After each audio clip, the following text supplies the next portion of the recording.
Welcome to Contemporary Retirement. Contemporary Retirement is a public interest program focused on the retirement community. Every program has segments on legal, financial, and health issues affecting the retirement community. Contemporary Retirement is sponsored in part by a major grant from the Family Heritage Trust Company. Contemporary Retirement is sponsored by Family Heritage Trust Company. The Family Heritage Trust Company is an independent bank chartered trust company established by local professionals to provide fiduciary services including fee-based investment advice, trust services, retirement planning, and tax planning. The Family Heritage Trust Company is committed to client service in our communities. For more information, call the Family Heritage Trust Company at 301-631-5900. Contemporary Retirement is sponsored in part by a grant from R. Thomas Murphy & Associates, P.C. R. Thomas Murphy & Associates is one of Franklin County's leading law firms, emphasizing estate, trust, elder law, and medical assistance planning. Welcome to the Is It Legal feature on Contemporary Retirement. Is It Legal focuses on the legal issues affecting the retirement community. With me today is Tom Murphy from the R. Thomas Murphy Law Firm with offices in Waynesboro, Chambersburg, and McConnellsburg. Welcome to the show, Tom. Good morning, Mike. Tom, you and I sort of seem like Chicken Little. The sky's going to fall in for the last several years, warning people that these gimmicky VA strategies that they were using to sort of game the system to get qualification were going to be extinct. They are now extinct. Absolutely. And so after October 18th, the VA has implemented a new regime of rules that are going to attempt to stamp out the techniques and strategies people were engaging in prior. And the strategies they were engaging in, oftentimes being abetted by these supported VA bureaus, which was really a methodology in which somebody could get paid a commission and get paid a fee. Now, you and I, when we assist people in aid and attendance, we're not allowed to direct charge, and we've just taken the position that we're going to support our veterans by providing them assistance. We actually have to be licensed for it, even though we don't get paid to help them do it. Exactly. They've got some rigid rules to make sure people aren't taking advantage of vets. And for the most part, people are usually within driving distance of a local office for the VA who can help and assist people through that process. And in particular offenders, we found assisted living facilities with these brochures out there, contact these people. These are for-profit organizations, and so if they can't charge a direct fee, just as we could not charge a direct fee, and yet they're in business, somewhere they're getting paid. Yeah, you'd often see sort of a sales pitch for annuity products and other things that were not necessary in order to qualify. And one of the challenges with the product sales that went with it is most of those product sales would have been a disaster in a Medicaid case if a year and a half later the person ended up in a nursing home. And that's a good point, because all of these folks just have no concept of the VA or the Medicaid rules, and so they're focusing exclusively on the VA, and it's tripping people up as they progress through the system. And there was this perception that if it was okay for the VA, it must be okay for Medicaid, which is absolutely not true. Well, that's a good point, because they are at total ends, especially in the area of gifting and transfers and all this other stuff. And so now there is something of a move towards unifying the rules. And that was a big problem with aid and attendance, because in fact there were no strict regulations, there were no specific rules on the assets that a person could retain, and as a result of which you would see one particular person might give more lenient awards of benefits, other people more restrictive, and because there were no specific regulations, you really didn't have a basis for it appealing that saying you had violated one thing or another, because they were not documented. Exactly. They were given a lot of discretion, and so that leads to a lot of abuse. And of course, people were mystified by the length of time it took to get approved or why they were being denied.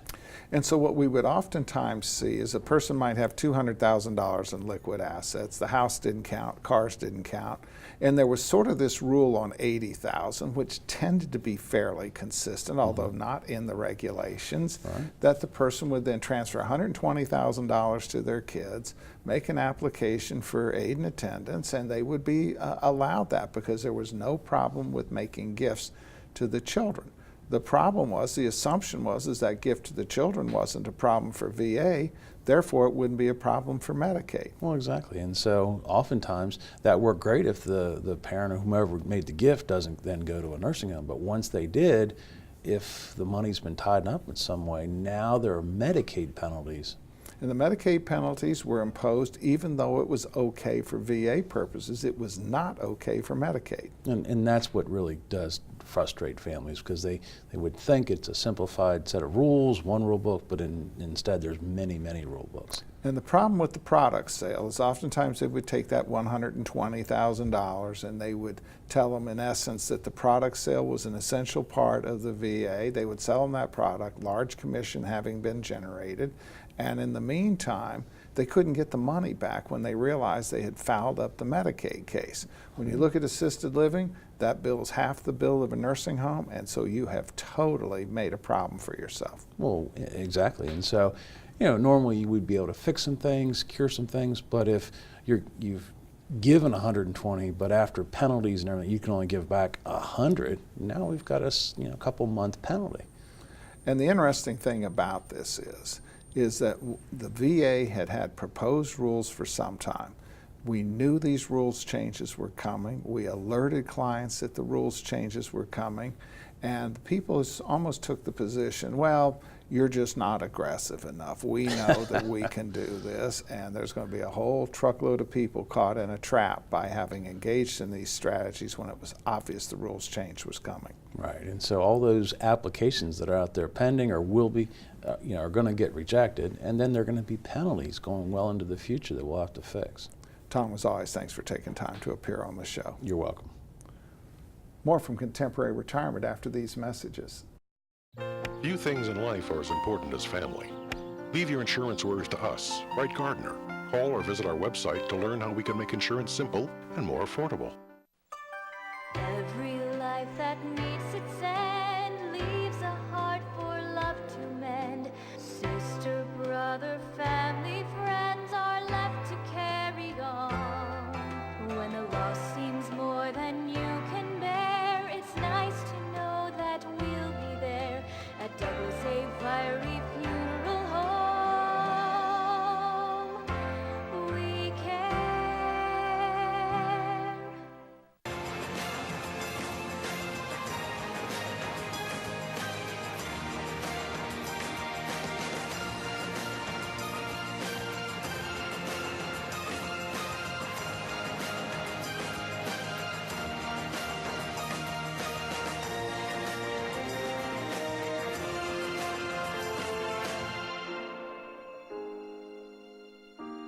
Call Ed Lough to help put your mind at ease.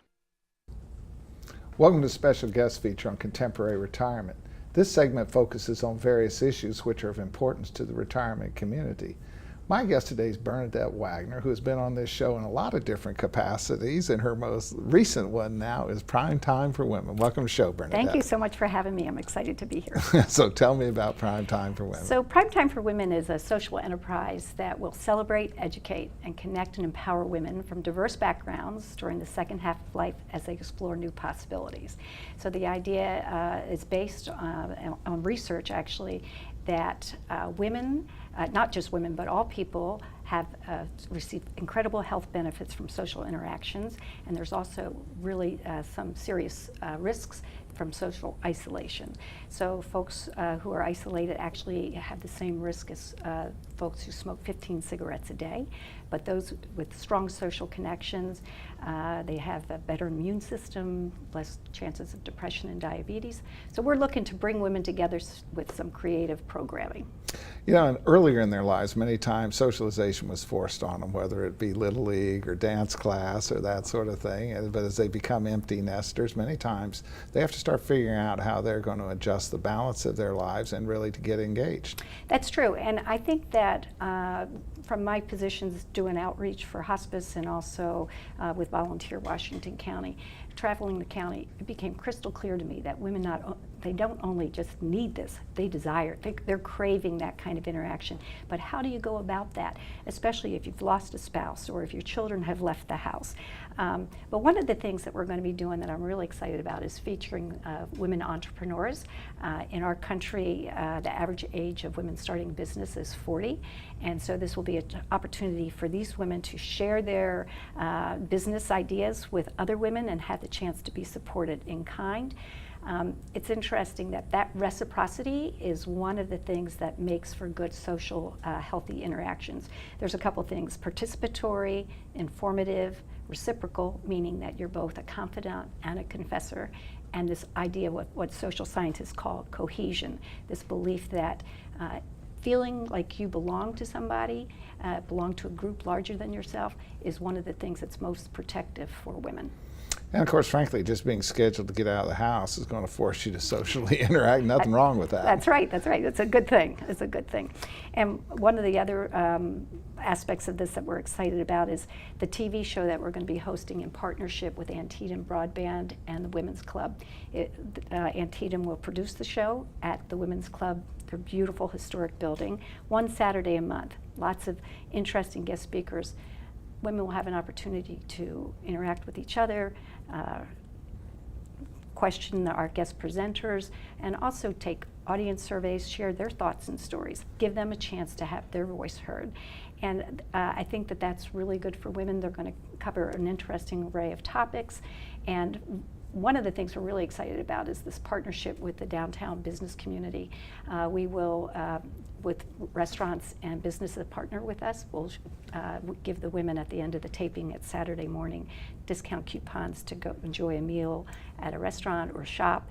As they're further making their connections, they're also strengthening the local economy, and that's just a great idea. But they don't have to be an entrepreneur to participate. Oh, no, we want everybody. We want everybody. The show is going to be for women and about women in the prime of life.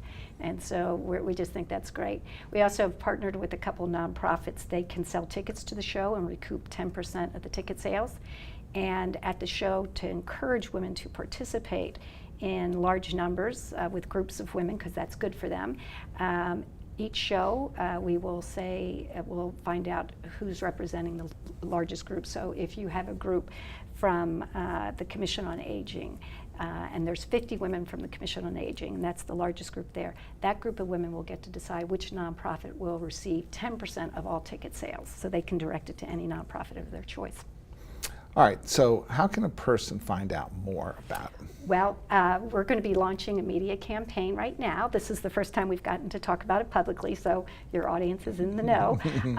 And we'll be we will have an in-depth website, primetimeforwomen.com, and we'll be doing some PR media releases in the near future.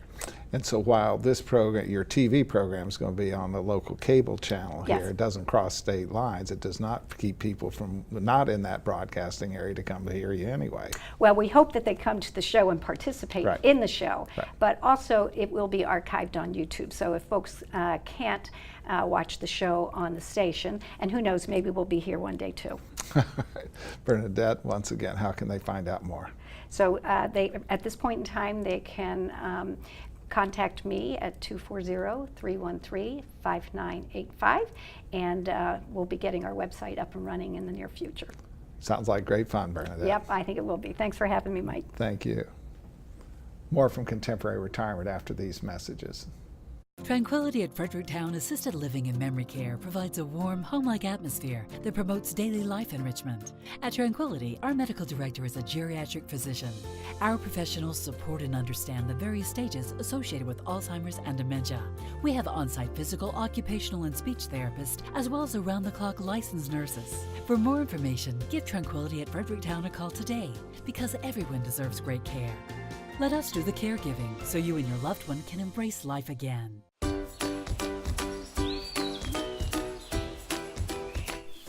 Dad, there's the big one. There's the big one. Just wait. There's the monster. Just one more bid on hurleyauctions.com. I got it. If you haven't visited hurleyauctions.com, you don't know what you're missing. Whether you're buying or selling, antique cars, tractors, boats, or real estate, you can do it all at HurleyAuctions.com.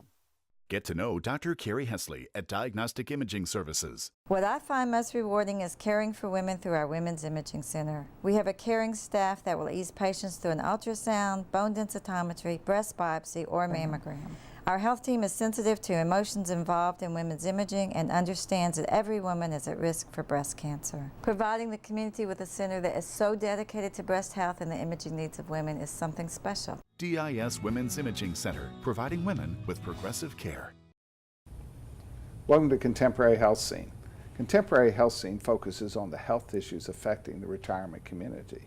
With me today is Bridget Keefe, Marketing Director, Tranquillity of Fredericktown. Welcome to the show, Bridget. Thank you, Mike.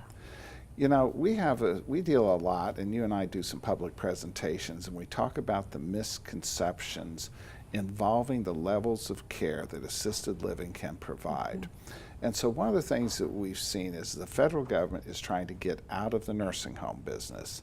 They cannot get out of the nursing home business by putting the sickest of the sick out. What they're doing is trying to cut that population by expanding the service model of assisted living right underneath nursing homes. Right, that's correct. And again, you know, people are keeping their loved ones home longer, but they do need to recognize when they start their search, nobody really knows what an assisted living does. And you know, if I had a nickel for every time someone comes in to see me and says, this is a nursing home, I could retire. So yeah, they've expanded, but it's still unclear.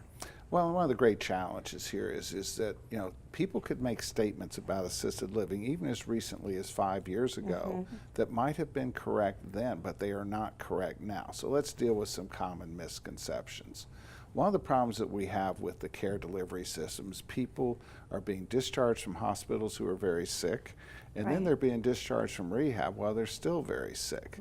And so what's happened is assisted livings have been allowed expanded service models that can allow them to take on that person, which they might have not been able to do 5 years ago. So let's talk a bit, how about physical, occupational, or speech therapy? We have a program right on site, and it's 100% covered by Medicare Part A, which is wonderful for our residents. And they offer a step down from hospital therapy, but still pretty good intense therapy. And what we want to recognize here is that Medicare is going to pay room and board in the hospital, provided you stay eligible. We'll pay some room and board in rehab, provided you stay eligible. Not going to pay for custody or long-term care in a nursing home.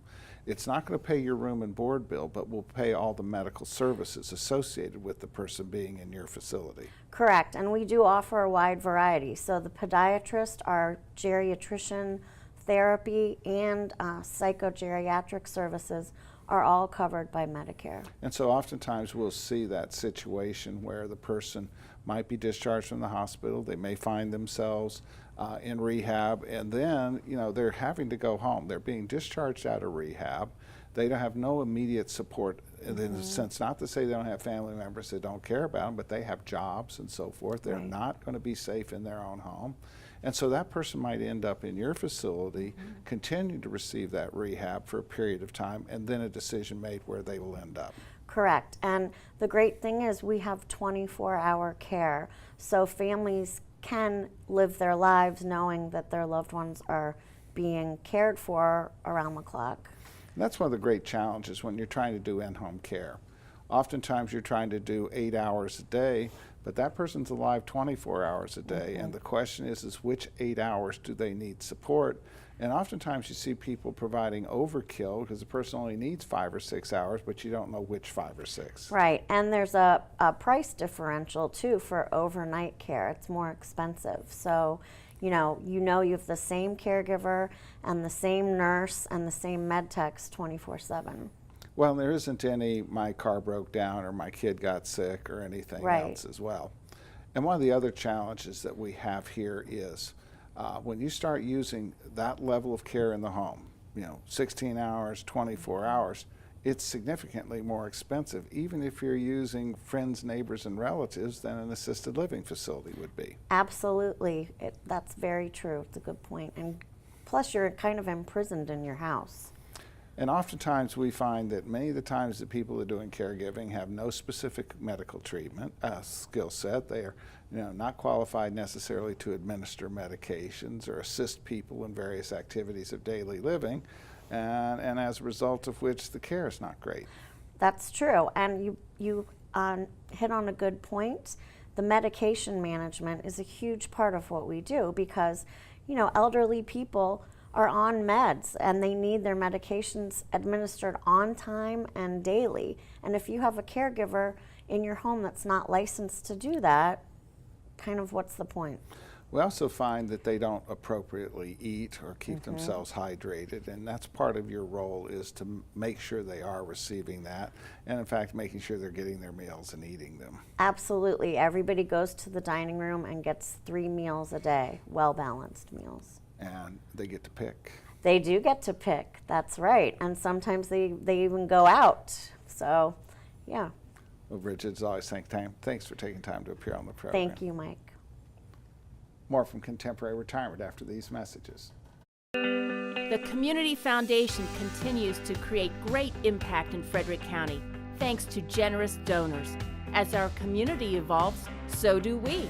While we don't have a real crystal ball that can predict the future, we are poised and ready to see things differently and help nonprofits, city and county agencies, civic groups, faith-based organizations, businesses, families, and individuals to solve problems within our community. Albright, Crumbacker, Mal & Idtel are a full-service firm that provides elder care services including managing incoming bills, bill payment, depositing checks, balancing bank statements, and preparing, planning, and filing personal tax returns. Put your mind at ease and call us today. Welcome to the Making Sense feature on Contemporary Retirement. This segment focuses on various financial issues which are of importance to the retirement community. With me today is Ed Lough, Northwestern Mutual. Welcome to the show, Ed. Thank you, Mike. Ed, when you and I started working in the business in the Stone Ages in the 70s, when we looked at life insurance products, there were really only 2 types of products out there. What were they? We had a whole life policy, which was a permanent plan that lasted your lifetime, and you had a term policy, which lasted X number of years. And so if you perhaps had a very specific need, you want to insure your mortgage during the time that the mortgage was out, or to make sure there was sufficient insurance proceeds to pay for a kid's college education in the event that you had an untimely death, but you did not foresee a permanent need, then you bought a term policy. You would, and it was also used in the business world. If a business owner needed a loan and the bank gave them money, they would want protection for that money in case of an early death, and so you would use a term policy. And the insurance companies, being excellent calculators of probability, understood that that policy had virtually no chance of actually paying, and therefore it was cheap. Very cheap, and unless you had a very early untimely death, it would not pay. In fact, annually, 3% of death claims are paid from term policies. The other 90% of death claims are paid from permanent whole life contracts. Now, on the other hand, a whole life product, when we were looking at the 70s, was very simple. You paid a higher premium, but that policy was going to last your lifetime, and upon your death, it was going to pay out the death benefit. And depending on the style of company you had, there might have been additional benefits specifically related to mutual companies. What the heck does that mean? Well, with a mutual company, you would earn dividends on that life insurance contract. Those dividends could be used for 2 purposes. One, to increase the death benefit over time, and secondly, to also build cash in the policy. And the fact is that a stock company, which is frankly the vast majority of companies that we see today, the excess profits go to the shareholders. But in a mutual company, the excess profits go to the policyholders. They do. In fact, in a mutual company, the policyholders are actually policy owners, and so they receive those dividends. And of course, we have a whole bunch of our people that we deal with today that own life insurance policies that were originally issued by mutual companies, but they've converted to stock. Those people don't need to worry because their policy is still treated as if it were a mutual. But buying the same policy from the same company today would not result in as favorable a product as the one that was bought 30 or 40 years ago. Well, that's correct, because now they're not an owner, they're a holder, and so those dividends, they're not receiving those at all. And part of what we have here is now a whole bunch of mishmashing of these policies. We see most of the stock companies today are very focused on selling universal flexible premium life policies, which in my estimation shift a lot of the risk to the policyholder, as opposed to the original intent was that the insurance company was taking the risk. Well, that's correct. And those policies, I guess, when they came out in the mid-'80s, I think for the first time, when they came out, they had a very high interest rate. That high interest rate is not there today. And so it was designed that people thought they wanted to participate in the investment return of the life insurance. They were afraid the company was making too much money. But in reality, they were charging fees to manage the money, and a bunch of them got sued over these things because, in fact, they were not going to produce the types of returns that it took for that policy to survive out until the person died. Yeah, it was a twofold problem. Of course, as we spoke earlier, the interest rates were lower, and the internal cost of the life insurance inside annually increases as you get each year older. And so most of the people that I see that come through my office today at age 70, 80 years old, have a universal life flexible premium policy. That policy will actually implode before they die. And when it implodes before they die, there is no death benefit. There's no death benefit, so they've paid those premiums all of those years and they end up with nothing. And that's not the way a whole life contract was to be designed. And so we tell people every day, if you have one of those policies, it could end up being a glorified, very expensive term policy, whereas if you'd have bought a permanent policy appropriately funded, that policy would last your lifetime. It would last your lifetime. And of course, one of the keys is when you get your statements on one of those type of policies, Mike, you really need to pay attention to see if your cash value has started to go backwards. Meaning it's going down. It's going down, yes. If it's going down, that's a red flag. And the reality is, though, when you get a bill on a Northwestern whole life product, even if it's some sort of a blend, which is an additional layer of complexity, what you're going to see is that cash value is going up every year. Many times the death benefit is going up every year, and that policy has no risk of not paying. That's correct, it doesn't, because the internal cost of the life insurance, the fee, if you will, the internal cost, is frozen at the age that you buy it. Ed, as always, thanks for taking time to appear on the program. Thanks, Mike. Thank you from Contemporary Retirement. Remember a more carefree time? Leave your insurance worries to us, Wright Gardner. Call or visit our website to learn how we can make insurance simple and more affordable.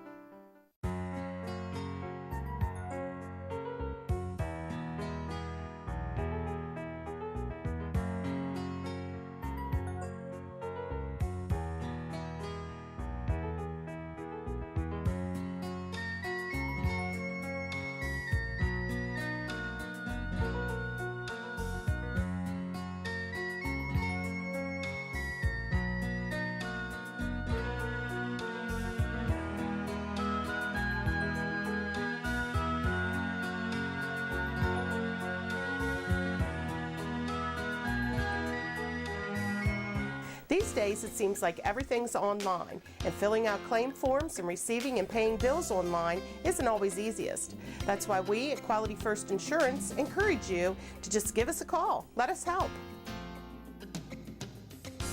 Hi there, I'm Paul Sweeney with Quality First Insurance, and it's still just this simple. Our offices are open every weekday where you'll be able to call and speak to real, live people. No detail was missed. I'm so glad that I turned to Quality First Insurance. I've recommended Quality First Insurance to my friends who've been just as satisfied.